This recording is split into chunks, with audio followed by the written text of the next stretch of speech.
So hello friends, welcome to my YouTube channel. और आज हम लोग जानने वाले हैं, इससे पहले का वीडियो में हम लोगों ने जाना था कि जो जनसंख्या वृद्धि को जो है प्रभावित करने वाले 3 कारक थे। ठीक है, जो जन्म था, मृत्यु था और प्रवास था। ठीक है, तो प्रवास को हम लोग पढ़ लिए थे। अब प्रवास को जो प्रभावित करने वाले कौन कौन से कारक है कि लोग जो है एक स्थान से दूसरे स्थान जो जाते हैं, जिसे हम लोग प्रवास कहते हैं, वो लोग क्यों जाते हैं एक स्थान से दूसरे स्थान, तो हम लोगों ने यहाँ तक पढ़ लिया था। अब इसके बाद जो है मैं यहाँ पर जो है आप लोगों को बताऊंगा। अगर आपने इससे पहले का वीडियो नहीं देखा है तो पहले का वीडियो जाकर के देख लीजिएगा, तब आप ये देखिएगा ताकि आपको जो है पूरा सब कुछ समझ में आ जाए। तो चलिए दोस्तों शुरू करते हैं। और हाँ दोस्तों, शुरू करने से पहले अगर आप हमारे चैनल पर नए हैं तो वीडियो को लाइक, चैनल को सब्सक्राइब, साथ ही बेल आइकन को भी प्रेस कर देगा ताकि जैसे हम वीडियो अपलोड करते हैं नोटिफिकेशन आप तक पहुँच जाए। तो चलिए दोस्तों शुरू करते हैं। पहले देखिए, प्रवास को प्रभावित करने वाले कारक प्रतिकर्ष कारक और अपकर्ष कारक। प्रतिकर्ष कारक का मतलब हो गया कि जिसे लोग देख करके एक स्थान से,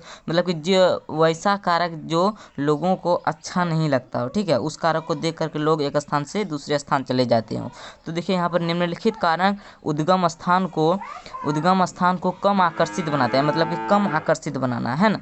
तो कम आकर्षित का जहाँ पर जो है बेरोजगारी होती है, रहन सहन की निम्न दशाएं होती है, रहन सहन की अच्छी दशा नहीं होती है, राजनीतिक उपद्रव होता है, प्रतिकूल जलवायु जो होता है वो प्रतिकूल होता है, प्राकृतिक आपदाएं आती है और रहती है, वहाँ पर जो है महामारियाँ फैलती है, वहाँ पर सामाजिक आर्थिक पिछड़ेपन, जो सामाजिक लोग हैं वो पिछड़े होते हैं। तो इन सभी चीज़ों को जो लोग देखते हैं, जहाँ पर जो लोग जाना चाहते हैं, तो इन सभी जगहों में जो लोग रहना अधिक पसंद नहीं करते हैं। तो ये हो गया आप लोगों का प्रतिकर्ष कारक, जो कि लघुत्तरीय क्वेश्चन में जो है पूछा जा चुका है। प्रतिकर्ष कारक और अपकर्ष कारक में अंतर बतावें। ठीक है, अब हम लोग तो प्रतिकर्ष कारक के बारे में जान लिए, अब हम लोग जानते हैं अपकर्ष कारक के बारे में। ठीक है, अपकर्ष कारक मतलब कि वैसी अच्छी कारक है जिससे जो है लोग प्रभावित होकर के उस स्थान में जाना पसंद करते हैं। अब देखिए वो कौन कौन सा कारक है। निम्नलिखित कारण गंतव्य स्थान, मतलब कि जो स्थान पर लोग जाते हैं वो स्थान को अधिक आकर्षित बनाते हैं। कौन सा कारक है?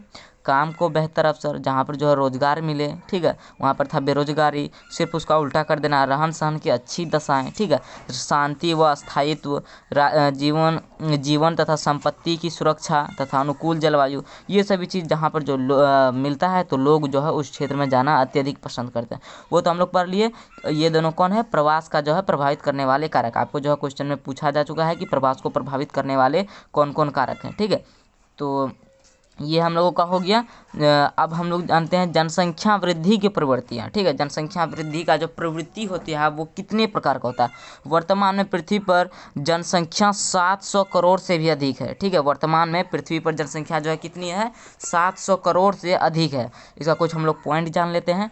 ईसा की पहली शताब्दी में जनसंख्या 30 करोड़ से कम थी। ठीक है, ईसा मसीह की जो पहला, ईसा मसीह जिसे जो है ईसाई धर्म का गॉड माना जाता है ना, भगवान माना जाता है, उसे जो है जब ईसा की पहली शताब्दी थी तो तब जनसंख्या जो है विश्व की जो है कितनी थी? 30 करोड़ से भी कम थी विश्व की जनसंख्या।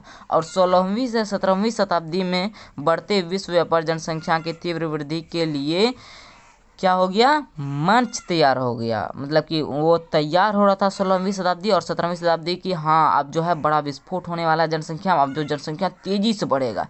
1750 ईस्वी के आसपास जब औद्योगिक क्रांति का उदय हुआ, विश्व की जनसंख्या 55 करोड़ थी 1750 ईस्वी के आसपास। विगत 500 वर्षों में मानव जनसंख्या 10 गुना से अधिक मतलब कि तेजी से जो है अधिक बढ़ा है। 10 गुना से अधिक बढ़ा है। अकेले 20वीं शताब्दी में जनसंख्या 4 गुना बढ़ी है। अकेले अगर माना जाए तो 20वीं शताब्दी में जो है विश्व की जनसंख्या जितनी पहले थी उससे 4 गुना जो है बढ़ चुकी है। ये सभी आप लोगों को जो है नोट्स हो गया है। ठीक है, आप लोग स्क्रीनशॉट ले लीजिए, या नहीं तो बोलिएगा, मैं इसका पीडीएफ बना करके दे दूंगा। ठीक है, तो ये हो गया हम लोगों का। अब देखिए, प्रतिवर्ष लगभग 8 करोड़ लोग पहले की जनसंख्या में जुड़ जाते हैं। जितना भी लोग हैं उसमें 8 करोड़ लोग जो है एक वर्ष का जनसंख्या में जुड़ जाते हैं। प्रतिवर्ष लगभग 8 करोड़ लोग पहले की जनसंख्या में जुड़ जाते हैं। ये तो हम लोग देख लिए। अब यहाँ पर देखिए जनांकीय संक्रमण। अब हम लोग जो है जानेंगे जनांकीय संक्रमण के बारे में। ठीक है, जनांकीय संक्रमण सिद्धांत पहले हम लोग जान लेते हैं कि जनांकीय संक्रमण सिद्धांत किसे कहा जाता है। लघुत्तरीय में पूछा गया क्वेश्चन है। इसका उपयोग किसी क्षेत्र की जनसंख्या के वर्णन तथा भविष्य की जनसंख्या के पूर्वानुमान के लिए किया जा सकता है। ठीक है, इस जनांकीय संक्रमण सिद्धांत का, और ये जो है होता है, इसका जो अभी मैं एक्सप्लेनेशन बताऊंगा। इसे 3 अवस्था में बांटा गया, ठीक है, 3 अवस्था। और कौन कौन सा जनांकीय संक्रमण सिद्धांत जो है मतलब कि जो है पहले से लेकर के जब तक मनुष्य विकसित होता है तब तक का जो है जनांकीय संक्रमण सिद्धांत, ये जो है VVI है, लघुत्तरीय में जो है बहुत बार पूछा गया है। तो चलिए मैं इसको जो है बता देता हूँ यहाँ पर। अब देखिए यहाँ पर है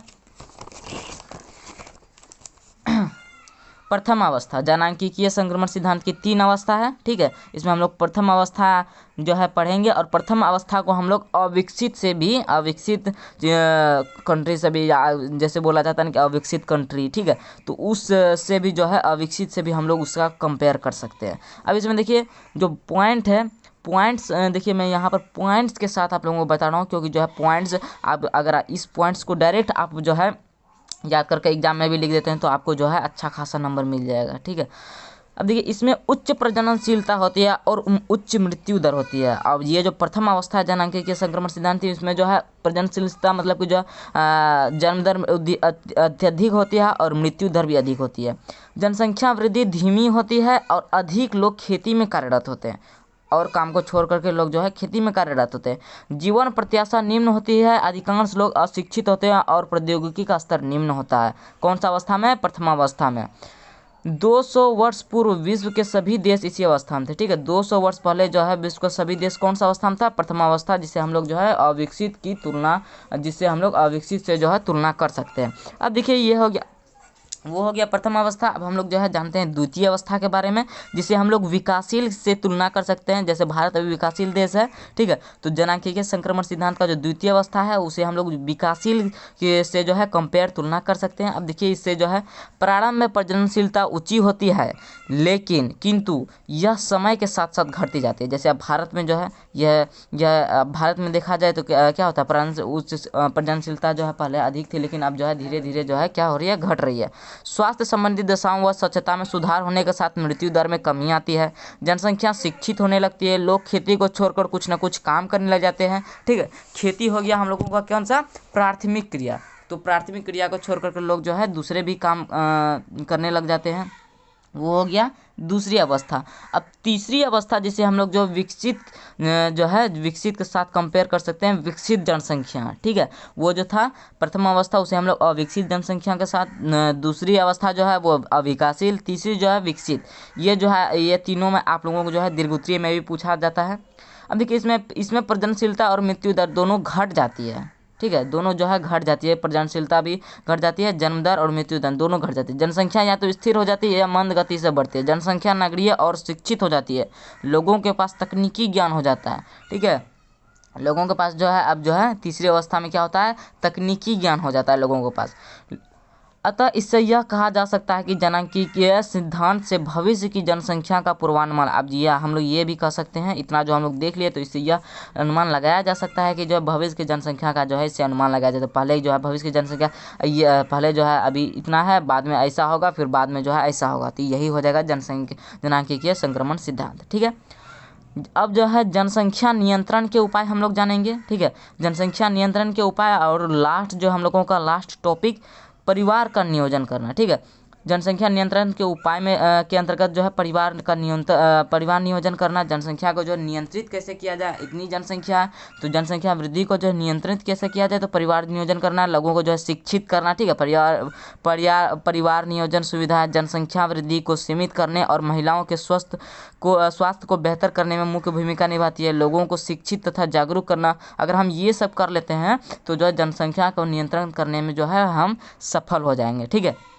तो हम लोगों ने क्या क्या सीखा, हम लोगों ने सीखा प्रवास के 2 कारक, प्रतिकर्ष और अपकर्ष कारक, और जनांकीय संक्रमण सिद्धांत कितनी अवस्था में? 3 अवस्था में, ठीक है। जनांकीय संक्रमण सिद्धांत किसे कहेंगे? जिससे जो है भविष्य की जनसंख्या का जो है पूर्वानुमान लगाया जा सकता है कि जनसंख्या विकसित होगी, अविकसित हो गई, या किस प्रकार से होगी जनसंख्या, इसका जो है अनुमान लगाया जा सकता है। और जनसंख्या नियंत्रण को जो है रोकने के उपाय, ये भी हम लोग पढ़े। तो ये जो हो गया आप लोगों का चैप्टर एंड हो गया, 2 जो है 2 वीडियो में, और मैंने जो है इसका मैं इसका जो है ऑब्जेक्टिव क्वेश्चन आंसर जो बना कर रखा हूँ, अगर आप देखना चाहते हैं तो प्लेलिस्ट में होगा, वहाँ पर से जा कर के आप देख सकते हैं। तो दोस्तों ये था हम लोगों का 2 वीडियो में जनसंख्या नियंत्रण, विश्व की जनसंख्या जो ज्योग्राफी का सेकंड चैप्टर का है क्लास 12 का, ये जो आप लोगों का ख़त्म हो चुका है। और हाँ दोस्तों, इसके बाद जो है अगला चैप्टर आएगा, तो आप लोग उसको भी ज़रूर देखिएगा। तो चलिए दोस्तों, आज के लिए इतना ही रखते हैं। और हाँ दोस्तों, वीडियो को लाइक और चैनल को सब्सक्राइब करके हमें सपोर्ट जरूर कीजिएगा दोस्तों। तो चलिए रखते हैं आज के लिए इतना ही। जय हिंद, जय भारत।